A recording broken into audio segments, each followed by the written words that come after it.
Assalamualaikum warahmatullahi wabarakatuh. Bersama saya Puan Aisyah dari USAP Negeri Seberang Petang. Hari ini akan berlangsungnya bengkel pendigitalan podcast bagi daerah Seberang Tengah yang mana diadakan di Dewan SK Macam Buk 2. Harapan saya agar bengkel ini dapat memberi pelbagai manfaat dan juga input yang berguna kepada anak-anak pelajar di daerah Seberang Tengah.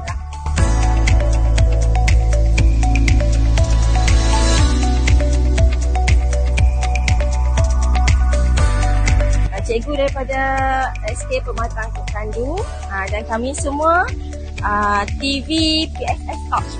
Sekarang kami berada di SMK Macam Buk 2 bersempena dengan program bengkel podcast pendigitalan TV PSS.